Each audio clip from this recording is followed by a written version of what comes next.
नमस्कार विद्यार्थियों, मैं CS अभिषेक ओझा स्वागत करता हूं आप सभी का आपके अपने एजुकेशनल प्लेटफॉर्म कॉमर्स मेरी जान के ऊपर, जहां पर हम डिस्कस करते हैं कॉमर्स से रिलेटेड इंपॉर्टेंट टॉपिक को। यदि अभी तक आपने चैनल को सब्सक्राइब नहीं किया तो ज़रूर से चैनल को सब्सक्राइब कर लीजिएगा। आज के इस वीडियो में हम क्या करने वाले हैं, जैसा कि आपको पता है कि अभी हम EMRS जो अकाउंटेंट है,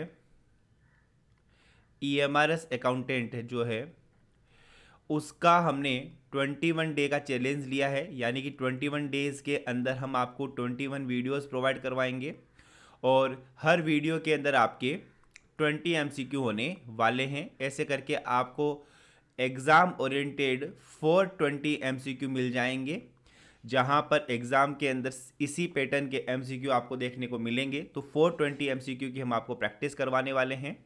यह उसका डे 2 है, यह उसका डे 2 है। तो यदि अभी तक आपने डे 1 के 20 वीडियोस नहीं देखे हैं तो ज़रूर से डे 1 का वीडियो देख लीजिएगा और उसके बाद ही डे 2 के ऊपर आइएगा, क्योंकि पूरे के पूरे 21 वीडियोस 21 डेज़ के अंदर आपको कंप्लीट करने हैं। 420 MCQ काफ़ी इंपॉर्टेंट MCQ मैं आपके लिए लेकर आया हूँ और ये जितने भी MCQ है वो प्रीवियस गवर्नमेंट एग्जाम्स के अंदर पूछे जा चुके हैं। तो यहाँ पर ये जो आपके लिए 21 डेज रहेंगे, इसमें 11 दिन तक, मतलब कि 11 क्लासेज जो रहेगी वो आपके लिए रहेगी अकाउंटेंसी की। और अकाउंटेंसी के अंदर जहाँ पर भी आपके सिर्फ अकाउंटेंसी लिखा हुआ आता है, वहाँ पर आपके फाइनेंशियल अकाउंटिंग, कॉस्ट अकाउंटिंग, ये मैनेजमेंट अकाउंटिंग, कॉर्पोरेट अकाउंटिंग, सभी तरह की जो अकाउंटिंग होती है वो आपके शामिल होती है। एग्जामिनर आपको कहीं से भी वो क्वेश्चन पूछ सकता है। और आपके लिए 10 दिन यानी कि 10 क्लासेज आएगी आपके लिए ऑडिट की और टैक्स की। ये जो पैटर्न है, इस पैटर्न की जो क्लासेज रहेगी, मतलब कि 21 डेज़ की जो क्लासेज रहेगी वो EMRS अकाउंटेंट, वो आपके लिए JVVNL अकाउंटेंट, वो आपके लिए जितने भी जो PSU गवर्नमेंट PSU के अकाउंटेंट के जो एग्ज़ाम होते हैं उन सभी के लिए यूज़फुल रहने वाली है। सभी के लिए क्लासेज यूज़फुल रहने वाली है। तो ज़रूर से आप अगर इनमें से किसी की भी प्रिपरेशन कर रहे हो, EMRS अकाउंटेंट की, JVNL अकाउंटेंट की, या फिर आपका सपना है गवर्नमेंट PSU के अंदर अकाउंटेंट बनने का, तो आप इन वीडियो क्लासेज को देख सकते हो। यहाँ पर स्टार्ट करते हैं अकाउंटेंसी का डे 2। पहला क्वेश्चन आपके लिए आया है। लास्ट क्लास का आपने बहुत ही अच्छा रिस्पॉन्स दिया है। बस एक शिकायत रही थी कि आपने अपना जो स्कोर है वो कमेंट बॉक्स में नहीं बताया। तो इस बार मैं उम्मीद करता हूं कि आप अपना स्कोर जो है वो कमेंट बॉक्स के अंदर बताओगे। देखिएगा, सबसे पहला क्वेश्चन आता है फंड फ्लो से। इफ द फंड का मतलब क्या होता है? फंड का मतलब सिंपल सा केस नहीं होता है। फंड का मतलब होता है आपके लिए आपकी जो वर्किंग कैपिटल, आपके पास जो रुपया है। इफ द नेट प्रॉफिट है 40,000, यदि आपका नेट प्रॉफिट है 40,000 रुपया और नॉन कैश एक्सपेंसेज है आपके लिए 5,000 रुपया, तो फंड फ्रॉम ऑपरेशन कैसे निकालेंगे? अगर मैं आपको अगर लॉजिकली यहाँ पर बताना चाहूँ तो ये रहता है कि भाई फंड फ्रॉम ऑपरेशन मतलब कि आपने जो ऑपरेट किया है उससे आपका कितना फंड बना। जब आप 40,000 रुपये का नेट प्रॉफिट निकालते हो तो नॉन कैश एक्सपेंसेस जैसे कि डेप्रिसिएशन वगैरह वो क्या करते हो, आप माइनस करते हो। जैसे कि अगर मैं सिंपल सा यहाँ पर अगर आपको थोड़ा सा लॉजिकली बताऊँ तो P&L के अंदर आपने यहाँ पर डेप्रिसिएशन क्या किया होगा, माइनस किया होगा, और उसके बाद में आपका जो नेट प्रॉफिट आया होगा वो 40,000 आया होगा। आई बात समझ में? तो यहाँ पर आपसे पूछता है कि भाई आपने ऑपरेशन के थ्रू कितना फंड जनरेट किया। तो ये क्योंकि डेप्रिसिएशन क्योंकि आपका नॉन कैश एक्सपेंसेज है तो ये वापस क्या हो जाना चाहिए, ऐड हो जाना चाहिए, और आपके लिए फंड फ्रॉम ऑपरेशन कितना आ जाएगा, 45,000 आ जाएगा। इसके अलावा एक आप ये फंड फ्रॉम ऑपरेशन का जो फॉर्मूला है वो जरूर से आप अपने नोट्स के अंदर लिख लीजिएगा। फंड फ्रॉम ऑपरेशन का मतलब होता है नेट इनकम या आपका जो नेट प्रॉफिट है उसमें आपको क्या क्या चीज़ें ऐड करनी है, जो चीज़ें आपने P&L में से माइनस कर दी, जैसे कि डेप्रिसिएशन एक्सपेंसेज कह दो, नॉन कैश एक्सपेंसेज कह दो, अमोर्टाइजेशन एक्सपेंसेज कह दो, या फिर loss on sale of assets, क्योंकि बिजनेस का ये काम नहीं है। इसमें आपको क्या वापस से लेस करना है, जो चीज़ें आपने P&L में ऐड कर दी थी जो कि बिजनेस के ऑपरेशन से रिलेटेड नहीं थी, जैसे कि आपने कोई एसेट्स को बेचा उससे आपको गेन हुआ, ये आपका बिजनेस का मेन इनकम सोर्स नहीं है, आपको इंटरेस्ट की इनकम हुई, ये आपका बिजनेस का मेन इनकम सोर्स नहीं है, तो इसको आप वापस आप माइनस कर दोगे क्योंकि आपने इनको P&L में ऐड कर रखा था, तो आपका FFO यानी कि फंड फ्रॉम ऑपरेशन निकल जाता है। काफ़ी इंपॉर्टेंट कंसेप्ट है ये फंड फ्रॉम ऑपरेशन आपके एग्जाम पॉइंट ऑफ व्यू से, जरूर से इसको नोट डाउन कर लीजिएगा। आई होप आपको ये क्वेश्चन समझ में आया होगा। तो इस क्वेश्चन का आपके लिए आंसर क्या रह जाएगा, 45,000 रह जाएगा। आंसर नंबर सी आपके लिए एकदम करेक्ट हो जाएगा। आंसर नंबर सी आपके लिए एकदम करेक्ट हो जाएगा। अगला क्वेश्चन देखिएगा, method of valuation of goodwill. देखिएगा पार्टनरशिप के अंदर जो गुडविल वाले जो क्वेश्चन हैं अगेन इंपॉर्टेंट टॉपिक होते हैं आपके एग्जाम से रिलेटेड। यहाँ पर मैं एक आपके लिए बेसिक क्वेश्चन लेकर आया हूँ।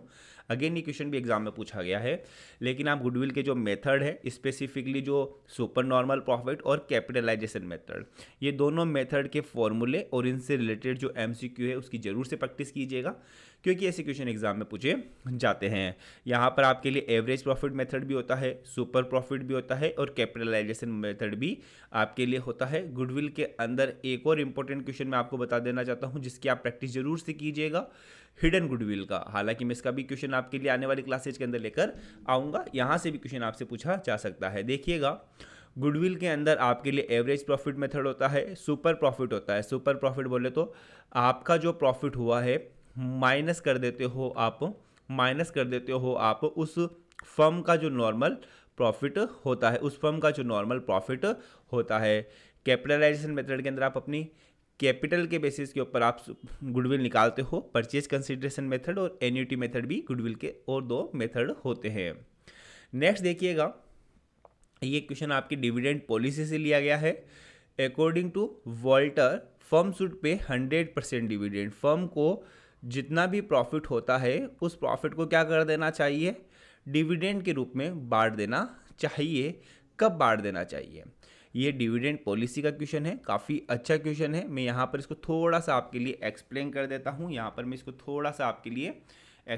हूँ कि वाल्टर कहते क्या थे। देखिएगा वाल्टर का कहना था कि dividend policy reflects the relationship between the firm's return on investment और internal rate of return and cost of capital और रिक्वायर्ड रेट ऑफ रिटर्न, कि आप कितना कमा रहे हो और आप बाहर वालों को कितना पे कर रहे हो। आई बात समझ में, उसका कोई रिलेशनशिप होता है। वोल्टर कहता है कि आपको डिविडेंड देना चाहिए या नहीं देना चाहिए। उन्होंने सिंपली क्या किए हैं, 3 केसेज बताए हैं। यहाँ पर ये जो आर है वो फर्म की रिटर्न है, कि मतलब फर्म इतना कमा लेगी। के का मतलब होता है कॉस्ट ऑफ कैपिटल, यानी कि फर्म को अपने इन्वेस्टर को इतना रुपया देना चाहिए। मतलब कि जो भी फर्म के अंदर फर्म को कोई भी लोन वगैरह देते हैं उनको इतना रुपया देना चाहिए। कॉस्ट ऑफ कैपिटल इसकी ये है। तो कॉस्ट ऑफ कैपिटल का मतलब क्या हुआ कि बाहर जो मतलब कंपनी के जो इन्वेस्टर हैं उनके पास एक अपॉर्चुनिटी है कि वो अपने रुपयों को मार्केट में इन्वेस्ट करके इतना परसेंटेज रुपया तो कहीं से भी कमा सकते हैं। तो यहाँ पर ये पहला केसेज आता है जहाँ पर फर्म की जो रिटर्न है वो है ज़्यादा और जो कॉस्ट ऑफ कैपिटल है वो है कम, यानी कि फर्म जो है वो अपने इन्वेस्टमेंट पर 15% कमा लेती है। लेकिन अगर देखा जाए, अगर मार्केट के अंदर उसके जो इन्वेस्टर हैं वो उस रुपये को कहीं पर भी इन्वेस्ट करते हैं तो वो केवल और केवल 10% ही कमा पाते हैं। तो मतलब कि उस रुपये के ऊपर फर्म ज़्यादा कमा पा रही है। तो जहाँ पर फर्म का जो रेट ऑफ रिटर्न है वो ज़्यादा है कॉस्ट ऑफ कैपिटल से, उन फर्मों को ग्रोथ फर्म कहा जाता है। और यहाँ पर कहता है कि dividend pay out ratio would be 0, यानी कि देखो आपके पास भी 1 लाख रुपए है, अगर आप इन्वेस्ट करोगे तो आप 10% ही कमा पाओगे। कंपनी अगर इन्वेस्ट करेगी तो वो 15% कमा पाएगी। तो कंपनी क्यों ना वो कंपनी ही इन्वेस्ट करे, आप इन्वेस्ट मत करो। आई बात समझ में। तो यहाँ पर जब रेट ऑफ रिटर्न ज़्यादा होती है कॉस्ट ऑफ कैपिटल से, तो वहाँ पर डिविडेंड पे आउट रेशियो कितना होना चाहिए, 0 होना चाहिए। दूसरा वाले में कहता है कि जहाँ पर फर्म कमा पा रही है केवल और केवल 12% ही, लेकिन जो कॉस्ट ऑफ कैपिटल मतलब कि इन्वेस्टर अगर उसको कहीं पर भी इन्वेस्ट करते हैं तो वो कमा पाते हैं फॉर एग्जांपल 18%। आई बात समझ में। तो फिर मैं क्यों इन्वेस्ट करूं, मैं सपोज कीजिए का फर्म हूं, आप इन्वेस्टर हो, आप अगर मेरे को रुपया देते हो तो मैं 12% कमाऊंगा। आप अगर खुद कहीं इन्वेस्ट करते हो तो आप 18% कमा लेते हो। तो बेहतर यही रहेगा ना कि जो भी मैंने प्रॉफिट कमाया है मैं आपका डिविडेंड आपको पूरी तरह से दे दूं, ताकि वो रुपया मैं इन्वेस्ट ना करके आप इन्वेस्ट करो। तो यहाँ पर 100% डिविडेंड पे आउट रेशियो होना चाहिए, जहाँ पर आपकी कॉस्ट ऑफ कैपिटल ज़्यादा है आपके फर्म के जो रेट ऑफ रिटर्न से। जहाँ पर दोनों बराबर हैं वहाँ पर कोई ऑप्टिमम डिविडेंड पॉलिसी नहीं है। आप चाहो तो खुद इन्वेस्ट कर सकते हो, अगर दोनों बराबर ही, मैं भी 12% ही इन्वेस्टमेंट पे कमा रहा हूँ, आप भी 12% कमा रहे हो, तो आप इन्वेस्ट कर दो या मैं इन्वेस्ट कर दूँ, एक ही बात है, कोई ज़्यादा खास डिफरेंस आने वाला नहीं है। तो यहाँ पर अगर रेट ऑफ रिटर्न ज़्यादा है कॉस्ट ऑफ कैपिटल से, तो यहाँ पर 0% डिविडेंड होना चाहिए। यहाँ पर जहाँ पर कॉस्ट ऑफ कैपिटल ज़्यादा है रेट ऑफ रिटर्न से, वहाँ पर 100% डिविडेंड पे आउट रेशियो होना चाहिए। तो यहाँ पर ये क्वेश्चन पूछा गया है कि 100% डिविडेंड आपको कहाँ पर देना है, जहाँ पर cost of capital rate of return से ज़्यादा होती है। तो यहाँ पर ऑप्शन नंबर सी आपके लिए सही हो जाएगा। एंड में अपना स्कोर जरूर से बताइएगा कि सर जी देखिएगा फर्स्ट टेस्ट में जो फर्स्ट डे में मेरे 20 में से इतने क्वेश्चन सही हुए हैं, सेकंड डे में मेरे 20 में से इतने क्वेश्चन सही हुए हैं। मीनिंग ऑफ नेट एसेट्स, देखो काफ़ी अच्छा क्वेश्चन है ये। मीनिंग ऑफ नेट एसेट्स का मतलब बताइए। Total assets minus total liabilities, fixed assets plus current liabilities, total assets minus current liabilities, total assets minus outside liabilities. काफ़ी अच्छा क्वेश्चन है यह।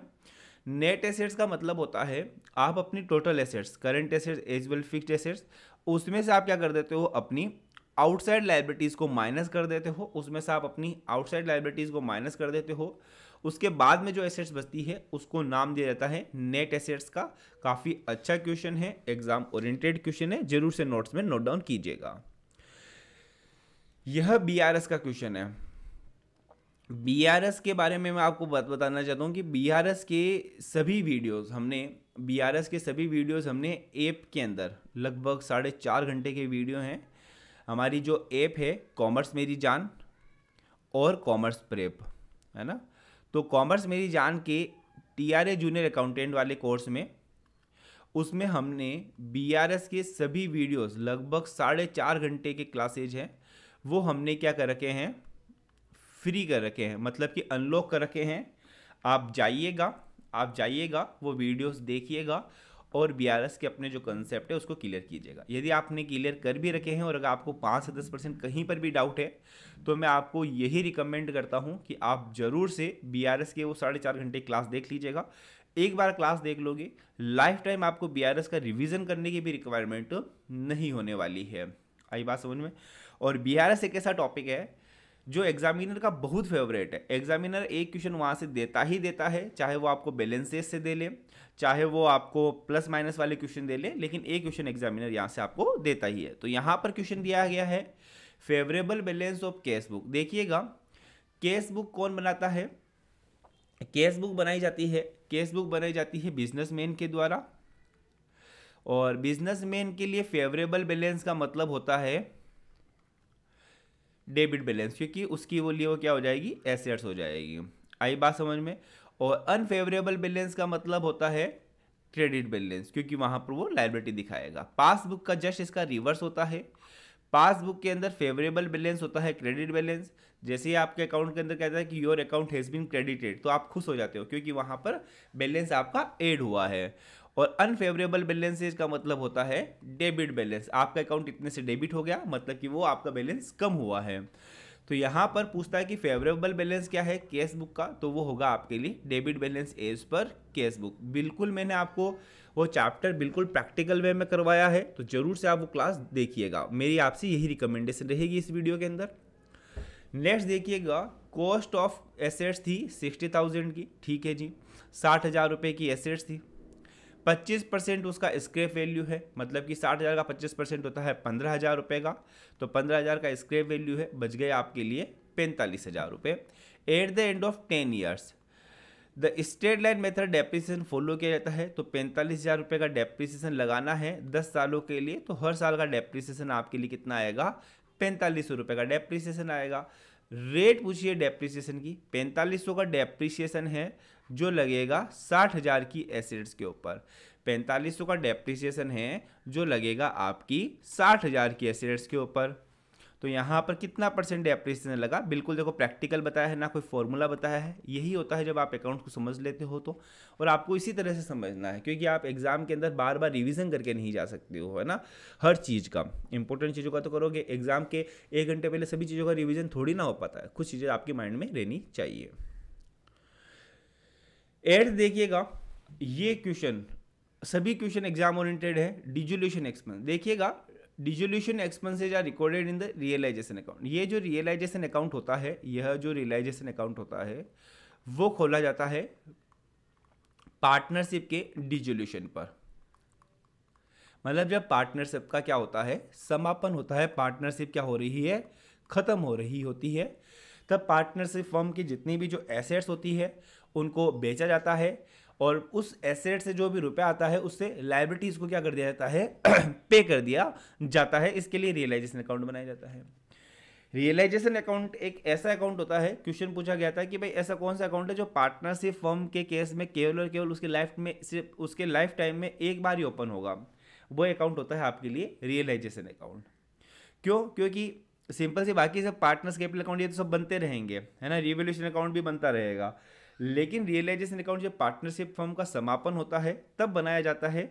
इसलिए यह अकाउंट समापन पर बनता है, तो लाइफ टाइम में सिर्फ एक बार बनता है। दूसरा क्वेश्चन यहाँ से आता है कि भाई रियलाइजेशन अकाउंट कौन सा अकाउंट होता है, तो रियलाइजेशन अकाउंट आपके लिए नॉमिनल अकाउंट होता है। कौन सा अकाउंट होता है मित्रों? नॉमिनल अकाउंट होता है। अब मैंने इतना बता दिया कि नॉमिनल अकाउंट होता है, तो यहाँ पर एक्सपेंसेस पूछते हैं, आपको पता होना चाहिए पेनल भी आपका नॉमिनल अकाउंट होता है। एक्सपेंसेस जितने भी होते हैं वो डेबिट में लिखे जाते हैं, और जो इनकम होती है वो सारी की सारी क्रेडिट में लिखी जाती है। अब आपको ये आइडिया लग गया होगा। तो डिसोल्यूशन एक्सपेंसेस कौन से साइड में लिखे जाएंगे? डेबिट साइड में लिखे जाएंगे। यहाँ पर मैंने आपको रिवोल्यूशन अकाउंट का ये फॉर्मेट भी दिया है, आप इसको भी क्लिक कर सकते हो। नेक्स्ट आता है इंट्रांसिक वैल्यू ऑफ शेयर्स, अंशों का आंतरिक मूल्य। देखिएगा अंशों का आंतरिक मूल्य कैसे निकालेंगे? जो नेट एसेट्स होगी divided by number of shares, तो नेट एसेट्स के बेसिस के ऊपर अंशों का आंतरिक मूल्य निकाला जाता है। Net asset for example 1 lakh है और आपके पास नंबर ऑफ शेयर है 10, तो यहाँ पर एक शेयर की जो वैल्यू हो जाएगी वो आपके लिए 10,000 हो जाएगी। इस तरह से आप अंशों की आंतरिक मूल्य निकाल सकते हो, इंट्रांसिक वैल्यू निकाल सकते हो। क्वेश्चन देखिएगा, when the following transaction will change the current ratio. Current ratio किस ट्रांजेक्शन से चेंज होगा? बिल्कुल अच्छा क्वेश्चन है। देखिए करंट रेशियो का फॉर्मूला होता है current assets minus current liability, sorry current assets divided by current liability. तो मतलब कि सिंपल सी बात है, करंट एसेट्स और करंट लायबिलिटीज में कोई चेंज होना चाहिए, तभी जाकर आपका करंट रेशियो चेंज होगा, ठीक है ना। Purchase of goods for case, आपने केस में गुड्स परचेज किया, तो यहाँ पर जितने की करंट एसेट्स आई गुड्स, जितने की करंट एसेट्स आई गुड्स उतने की ही बढ़ी, मतलब गुड्स बढ़ी उतनी की ही करंट एसेट्स केस चला गया। तो यहाँ पर करंट एसेट्स में कोई चेंज नहीं हुआ। 1,000 रुपये का गुड्स आया तो 1,000 रुपये का स्टॉक बढ़ा और 1,000 रुपये ही केस में चले गए। तो यहाँ पर इस ट्रांजेक्शन से आपके करंट एसेट्स और करंट लायबिलिटीज में कोई भी फर्क नहीं पड़ा, तो यहाँ पर करंट रेशियो में भी फर्क नहीं पड़ेगा। आपने क्या किया? ट्रेड क्रेडिटर्स को पेमेंट किया। आपने क्या कर दिया? ट्रेड क्रेडिटर्स को पेमेंट कर दिया। ट्रेड क्रेडिटर्स को पेमेंट करने पर आपकी करंट एसेट्स तो कम हो रही है, सॉरी करंट एसेट्स तो कम हो रही है, और साथ ही साथ आपकी जो करंट लायबिलिटीज है वो भी कम हो रही है। तो देखिएगा यहाँ पर दोनों के ऊपर क्या हुआ है? इफेक्ट हुआ है। तो इससे आपका इफेक्ट पड़ेगा, मैं कैसे पड़ेगा वो भी मैं बता दूंगा। Accepting bill drawn by the trade creditors. Trade creditors जो थे उन्होंने आपके बिल एक्सेप्ट कर लिए, तो ट्रेड क्रेडिटर्स ने बिल एक्सेप्ट कर लिए, तो यहाँ पर एक करंट लायबिलिटी ट्रेड क्रेडिटर्स वो कम हुई, और दूसरी करंट लायबिलिटी आपके बिल्स पेबल क्या हो गए? बढ़ गए। आई बात समझे? तो देखो यही वाला हो रहा है, एक कम हो रही है दूसरी बढ़ रही है। तो अगेन इससे करंट लायबिलिटीज जितने की कम हुई उतने की बढ़ गई, कोई भी फर्क नहीं पड़ा करंट लायबिलिटी के ऊपर। Dishonouring the bill receivable, bill receivable क्या हो गए? डिसऑनर हो गए। तो BR नाम की करंट एसेट्स कम हो गई और आपके डेटर्स नाम की करंट एसेट्स बढ़ गई। तो एक करंट एसेट्स कम हो रही है, करंट एसेट्स बढ़ रही है। अगेन जितने की करंट एसेट्स कम हो रही है उतने की करंट एसेट्स बढ़ रही है। तो अगेन इसका भी आपके करंट एसेट्स पे कोई चेंज हुआ नहीं, तो इससे आपके करंट रेशियो पे भी कोई चेंज नहीं होगा। तो यहाँ पर ये पेमेंट ऑफ ट्रेड क्रेडिटर्स, जहाँ पर एक करंट एसेट्स और एक करंट लायबिलिटी के ऊपर फर्क पड़ रहा है, वहां पर आपका करंट रेशियो चेंज हो जाएगा। जैसे कि कैसे, मैं कहता हूं कि मेरा करंट एसेट्स था 2 लाख रुपए का, करंट लायबिलिटीज थी फॉर एग्जांपल 1 लाख रुपए की, 50,000 रुपए की ट्रेड क्रेडिटर्स को पेमेंट हुआ, तो 50,000 रुपए की करंट लायबिलिटी कम हो गई, तो करंट लायबिलिटी रह गई मेरी 50,000 की। करंट एसेट्स भी मेरी 50,000 से कम हो गई केस, तो यहां पर रह गया 1,50,000। पहले मेरा करंट रेशियो कितना था 2:1, और आइडियल करंट रेशियो कितना होता है 2:1 ही होता है। अब मेरा करंट रेशियो कितना है 3:1। आई बात समझ में? तो ये वाला आप जरूर से इतना ही करके देख लोगे तो भी आपको पता चल जाएगा कि भाई अगर सेम अमाउंट से एक ही करंट एसेट्स बढ़ रही है कम हो रही है तो उसका इफेक्ट नहीं पड़ेगा, लेकिन यदि सेम अमाउंट से कोई भी करंट एसेट करंट लायबिलिटीज बढ़ या कम नहीं हो रही है तो वहां पर आपका इफेक्ट पड़ेगा। आई होप आपको ये क्वेश्चन समझ में आया होगा। नेक्स्ट क्वेश्चन देखिएगा 10th, इनमें से कौन सी क्विक एसेट्स नहीं है? क्विक एसेट्स होती है आपकी, क्विक रेशियो निकलता है जहां पर करंट एसेट्स में से आप जो इन्वेंट्री होती है यानी कि जो स्टॉक होता है और आपका जो प्रीपेड एक्सपेंसेज होते हैं उनको आप क्या कर देते हो माइनस कर देते हो, तो आपके जो निकल कर आती है वो आपके लिए निकल कर आती है क्विक एसेट्स। आई बात समझ में? क्विक रेशियो का फॉर्मूला क्या रहेगा आपके लिए? क्विक रेशियो का फॉर्मूला रहेगा quick assets upon current liability. काफ़ी यहाँ पर क्विक लायबिलिटीज भी कर देते हैं। इसका आइडियल फॉर्मेट रहता है 1:1। तो यहाँ पर क्विक एसेट्स में क्या क्या शामिल नहीं होता है, इन्वेंट्री और प्रीपेड एक्सपेंसेस नहीं होता है, तो यहाँ पर स्टॉक सही ऑप्शन हो जाएगा। और एक और यहाँ पर एक फॉर्मूला मैं बता देता हूँ कि भाई क्या क्या चीज़ें शामिल होती है। कैश शामिल होता है, कैश इक्विवेलेंट होता है, मार्केटेबल सिक्योरिटीज़ होती है और रिसीवेबल यानी कि डेटर्स शामिल होते हैं। तो डेटर्स है, बिल रिसीवेबल है, रिसीवेबल के अंदर डेटर्स प्लस बीआर दोनों आ जाते हैं, और कैश इन हैंड, ये तीनों ही आपके क्विक एसेट्स में शामिल होते हैं। इन्वेंट्री और प्रीपेड एक्सपेंसेस शामिल नहीं होते हैं, ये आपको ध्यान में रखना है। डेबिट नोट और credit note one of the favourite topic of examiner, जहां से एग्जामिनर क्वेश्चन पूछना आपको पसंद करता है। देखिएगा फॉर एग्जाम्पल यह एक सेलर है और यह एक परचेजर है। इसने इसको सेल किया, इसने परचेज किया 100 रुपये का माल। अब इसको क्या हुआ 20 रुपये का माल पसंद नहीं आया। आई बात सुन, तो ये इसको क्या करता है 20 रुपये का माल रिटर्न कर देता है। यह रिटर्न इसके लिए परचेज रिटर्न होगा, यह रिटर्न इसके लिए परचेज रिटर्न होगा और यह रिटर्न इसके लिए सेल्स रिटर्न होगा। परचेज रिटर्न में क्या बताना चाहता है कि देखो भाई पहले तुम मेरे 100 रुपये के देनदार, पहले तुम मेरी किताबों में 100 रुपये के क्रेडिटर थे, लेकिन मैं अब आपको वापस 20 रुपये से डेबिट कर रहा हूँ, 20 रुपये से डेबिट कर रहा हूँ, और इस 20 रुपये से डेबिट करने के बाद में अब आप मेरे 100 रुपये 80 रुपये के ही लेनदार हो जाओगे। तब जब ये परचेज रिटर्न करेगा तो क्या करेगा, साथ में एक डेबिट नोट भी रेस करेगा। सेम सेल्स रिटर्न जब आएगा उसके पास, जब वो माल आ जाएगा तो कहेगा हाँ भाई पहले तुम मेरे 100 रुपये के क्रेडिटर थे, 100 रुपये के पहले तुम मेरे 100 रुपये के डेटर थे, 100 रुपये के देनदार थे, अब मैंने तुमको 20 रुपये से क्रेडिट कर दिया है, अब तुम मेरे 80 रुपये के ही देनदार हो। तो जब ये सेल्स रिटर्न इसके पास आएगा, जो माल बेचा है वो इसके पास आएगा, तब ये क्या इशू करेगा, क्रेडिट नोट इशू करेगा। सिंपल से अगर एक और मैं शॉर्ट में बताऊं तो डेबिट नोट डेटर इशू करता है, क्रेडिट नोट क्रेडिटर इशू करता है। ये आप लॉजिक लगा, ये आप एक रट सकते हो, इसको याद कर सकते हो। तो जो डेटर क्या करेगा, देनदार तो जब परचेज किया हुआ माल वापस लौटाएगा तब डेबिट नोट इशू करेगा, और क्रेडिटर जो है क्रेडिट नोट कब इशू करेगा, जब उसने माल बेचा था, क्योंकि वो क्रेडिटर बना क्यों, क्योंकि उसने माल बेचा है। डेटर बना क्योंकि उसने माल खरीदा है। तो क्रेडिटर ने जो माल बेचा है वही उसको वापस रिटर्न आ जाएगा, तब वो क्या देगा, क्रेडिट नोट देगा। तो डेबिट नोट कब इशू किया जाता है, जब गुड्स को रिटर्न किया जाता है। परचेज रिटर्न के केस में परचेज जो रिटर्न के केस में आप क्या इशू करते हो, डेबिट नोट इशू करते हो, और जब उसको सेल्स रिटर्न आएगा, जो माल बेचा है वो वापस आ जाएगा, तब उस केस में वो कौन सा नोट इशू करेगा, क्रेडिट नोट इशू करेगा। ये आपको बात ध्यान में रखनी है, एग्जामिनर का फेवरेट पॉइंट है ये है, जहां से क्वेश्चन पूछता है, इसको भी आप नोट डाउन कीजिएगा। ये क्वेश्चन होते हैं जो कि थोड़े से हाई लेवल के कह सकते हो, जहां पर आप अपना अगर ज़्यादा अच्छे से दिमाग लगाओ तो आप इन क्वेश्चनों को आराम से कर सकते हो। Under the cost control accounting, cost control हमने देखा भी था कि क्या होता है कॉस्ट कंट्रोल के अंदर, जितना आपने प्लान किया था उसके अकॉर्डिंग खर्चे हो रहे हैं या नहीं हो रहे, उससे ज़्यादा तो नहीं हो रहे, ज़्यादा हो रहे तो हम उसको कम करने की कोशिश करते हैं।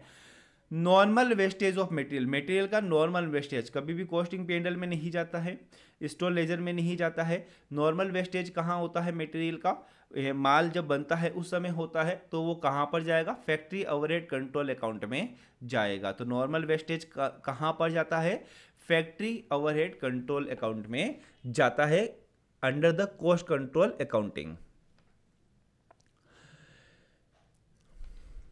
नेक्स्ट क्वेश्चन आया है पार्टनरशिप का। पार्टनरशिप के अंदर new profit sharing ratio, sacrificing ratio, gaining ratio, ये सारे के सारे इंपॉर्टेंट है। न्यू प्रॉफिट शेयरिंग रेशियो के तो हमने हमारे या कह सकते पूरे के पूरे पार्टनरशिप को हमने हमारे कोर्स में बिल्कुल एग्जाम ओरिएंटेड तरीके से किया है, जहां पर मैंने आपको इवन अलग अलग तरीके के जो क्वेश्चंस होते हैं एनपीएस के, उस तरह से करवाकर आपको सारे के सारे फॉर्मेट समझा है कि किस तरह के एग्जाम में क्वेश्चन पूछे जा सकते हैं। उसी में से एक फॉर्मेट आपको यहाँ पर बताया गया है। मैं बता देना चाहता हूँ कि यदि आप EMRS अकाउंटेंट की, JVNL अकाउंटेंट की, या फिर किसी भी PSU एग्जाम के अंदर अकाउंटेंट की प्रिपरेशन कर रहे हैं, तो आप हमारी एप्लीकेशन कॉमर्स प्रेप के ऊपर जाकर, आप हमारी एप्लीकेशन कॉमर्स प्रेप के ऊपर, हमारी दो एप्लीकेशन है, एक है कॉमर्स मेरी जान के नाम से, एक है कॉमर्स मेरी जान के नाम से, और एक है कॉमर्स प्रेप के नाम से। तो कॉमर्स प्रेप के ऊपर हमारा JVNL का कोर्स और EMRS का कोर्स जो है वो आप ज्वाइन कर सकते हो, है ना। अगर आप किसी भी गवर्नमेंट एग्जाम के अंदर PSU की प्रिपरेशन कर रहे हो, JVNL के अंदर हमारे हायर सिलेक्शन है ऑल ओवर राजस्थान, और EMRS के अंदर भी इस बार हमारे हायर सिलेक्शन होने वाले हैं। तो यहाँ पर ये टाइप 1 का क्वेश्चन है, जिन्होंने भी हमारी क्लासेस देख रखी है, ये टाइप 1 का क्वेश्चन है। कहता है कि A और B जो है वो प्रॉफिट और लॉस कमा रहे हैं, प्रॉफिट और लॉस का रेशियो कितना है, 3:2 है। A और B का प्रॉफिट लॉस का रेशियो है 3:2, और C को एडमिट किया गया है 1/4 शेयर के लिए। मतलब C को कहा गया है कि भाई 4 में से 1 रुपया आप ले लेना, 4 में से 1 रुपया आप ले लेना। तो बताओ C को अगर 4 में से 1 रुपया दे दिया तो बचे कितने, 4 में से 3 रुपये बचे हैं, 3 रुपये बचे हैं। तो यहाँ पर ये पूछता है कि न्यू प्रॉफिट शेयरिंग रेशियो। तो यहाँ पर ये वो तरीका हो गया जब ओल्ड पार्टनर का ओल्ड शेयर गिवन हो, नए पार्टनर का नया शेयर गिवन हो, लेकिन ये नहीं बता रखा हो कि नया पार्टनर अपना शेयर किससे ले रहा है। उस क्वेश्चन में पहला स्टेप तो आप बैलेंस रेशियो निकाल लो। बैलेंस रेशियो अभी भी जैसे मैंने आपको देसी लैंग्वेज में बताया कि भाई 1 में से 4 में से 1 रुपया तो C को मिल गया, तो बताओ बैलेंस कितना बचा, 3/4।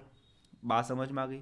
सेकंड आप क्या करो, ओल्ड पार्टनर का जो ओल्ड रेशियो है उसको मल्टीप्लाई कर दो बैलेंस रेशियो से। तो अगर मैं A का निकालूंगा तो A का ओल्ड शेयर था 3/5, बैलेंस रेशियो है ये वाला 3/4, तो यहां पर आ जाएगा 9/20। B का कितना आ जाएगा, ऐसे ही आप निकालिएगा, B का आ जाएगा 2/5 मल्टीप्लाई बाई 3/4 यानी कि 6/20। C का गिवन है 1/4, लेकिन क्योंकि सबके नीचे 20 है तो नीचे 20 लेने के लिए आप 5 करोगे तो ऊपर भी आपको 5 से मल्टीप्लाई करना पड़ेगा, तो 5/20। तो रेशियो हो गया 9:6:5, 9:6:5। यहां पर आपके लिए डी ऑप्शन सही हो जाएगा, डी ऑप्शन आपके लिए सही हो जाएगा। 2 basic measures of liquidity, liquidity के 2 बेसिक मेजर्स कौन से हैं, लिक्विडिटी के 2 बेसिक मेजर हैं करंट रेशियो और आपके लिए लिक्विडिटी रेशियो। तो कौन सा रेशियो किस में आता है ये आप जरूर से ध्यान रखिएगा, यहां से भी क्वेश्चन पूछे जाते हैं।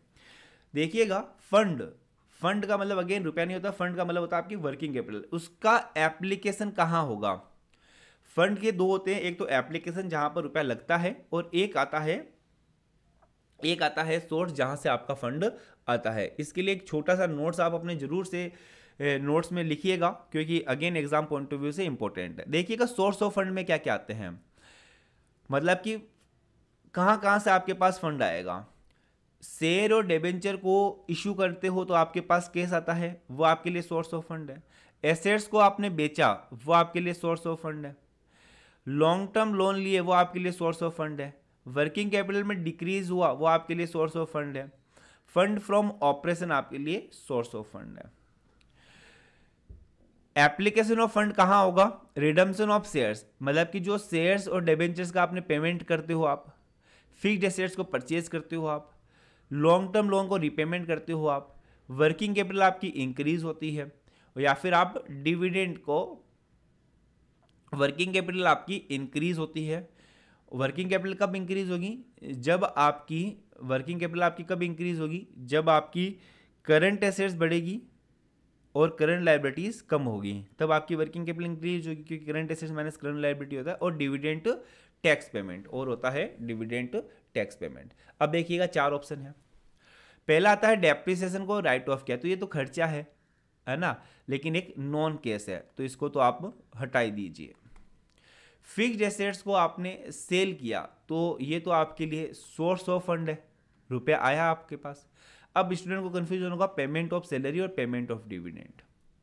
देखिएगा पेमेंट ऑफ सैलरी, आप सैलरीज का आपने पेमेंट किया, आई बात समझ में, तो यहाँ पर ये सैलरीज का जो पेमेंट है वो एप्लीकेशन ऑफ फंड नहीं है, क्योंकि आपके वर्किंग कैपिटल में ऐसे कोई चेंज नहीं होता है। आई बात समझ में, वर्किंग कैपिटल आपकी इंक्रीज नहीं होती है यहाँ पर, है ना, ऐसे चेंज नहीं होता है। जबकि पेमेंट ऑफ डिविडेंड, यहाँ पर देखो लिखा हुआ भी है payment of dividend, dividend and tax payment, ये आपके लिए क्या है, एप्लीकेशन ऑफ फंड है। तो यहाँ पर ऑप्शन नंबर क्या हो जाएगा, डी आपके लिए सही हो जाएगा।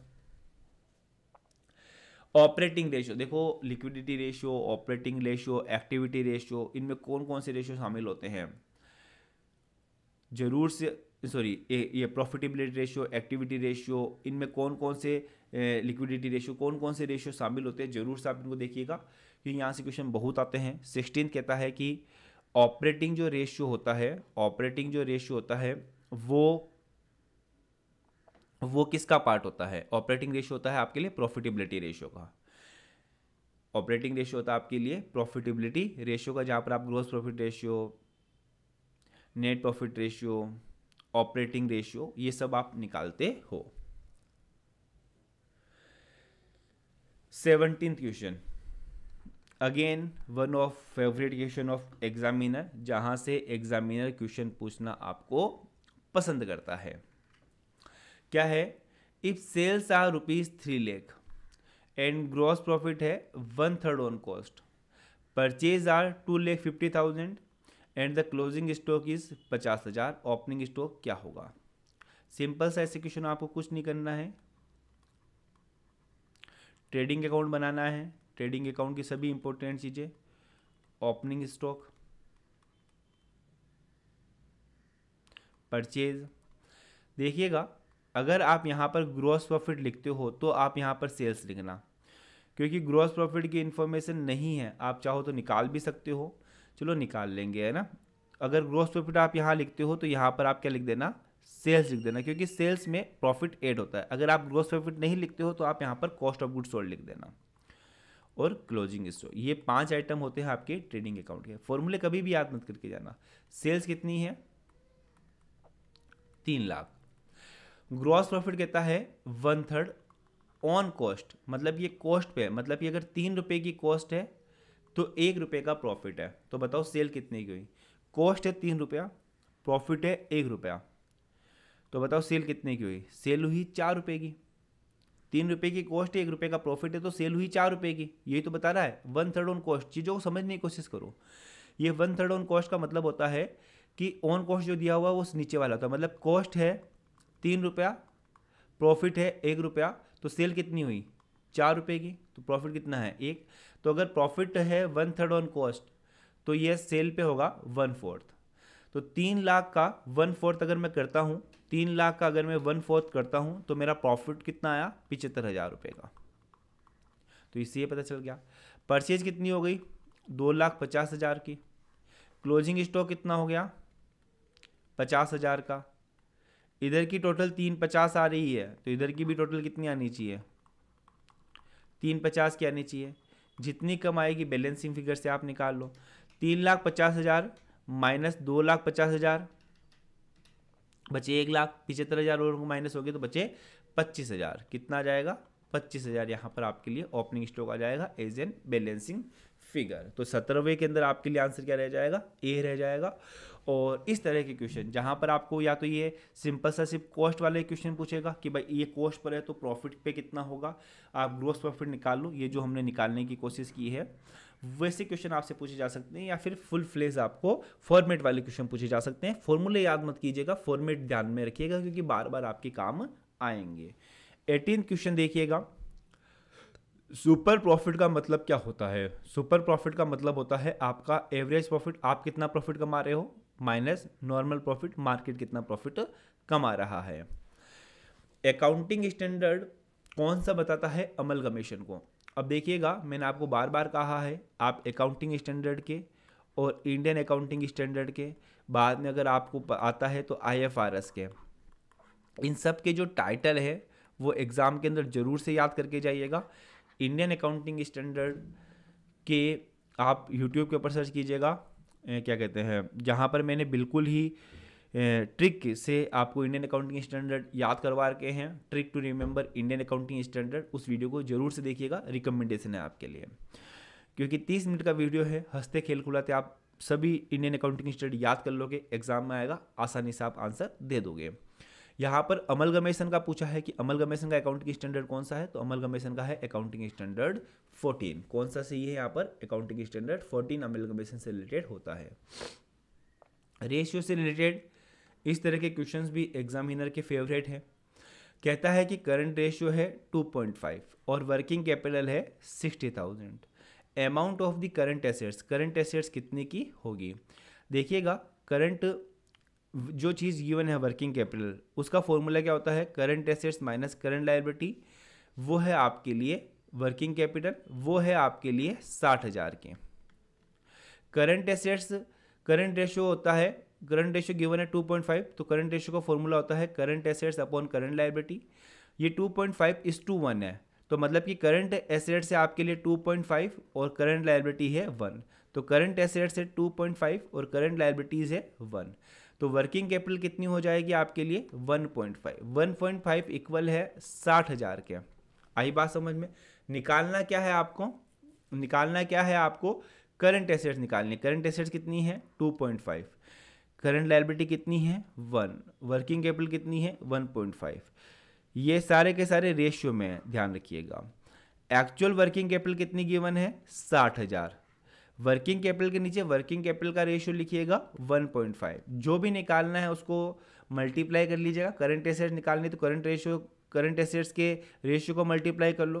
करंट लायबिलिटी निकालनी है तो करंट लायबिलिटी के रेशियो से मल्टीप्लाई कर लो, क्योंकि यहाँ पर हमको करंट एसेट्स निकालनी है तो मैं यहाँ पर करंट एसेट्स के जो रेशियो है उसको मल्टीप्लाई कर रहा हूँ। 60,000 डिवाइडेड बाई करूँगा मैं 1.5 तो ये आएगा 40,000। 40,000 को मैं मल्टीप्लाई करूँगा 2.5 से तो यहाँ पर ये आएगा 1,00,000 रुपया। तो यहाँ पर करंट एसेट्स कितनी हो जाएगी, डी ऑप्शन आपके लिए सही हो जाएगा। तो ये हुए हमारे 20 MCQ। 2-3 आपको काम करने हैं। सबसे पहले तो आपको अपना जो स्कोर है वो बताना है कि आपका स्कोर क्या रहा 20 में से। दूसरा, आपको हमारा जो टेलीग्राम चैनल है, टेलीग्राम पर सर्च कीजिएगा कॉमर्स मेरी जान। कॉमर्स मेरी जान टेलीग्राम चैनल को आप ज़रूर से ज्वाइन कर लीजिएगा। इसकी जो PDF है वो आपको वहीं पर अवेलेबल होगी। और साथ में वीडियो को आप लाइक कर दीजिएगा। आपके जो भी सजेशन है या फिर आपको वीडियो कैसा लगा उसको आप कमेंट के अंदर ज़रूर से लिखिएगा और अपने मित्रों के साथ ज़रूर से शेयर कीजिएगा। और आप हमारी इस 21 डेज़ की जो चैलेंज की जर्नी है उसमें आप हमारे साथ रहिएगा। All the very best for your exam.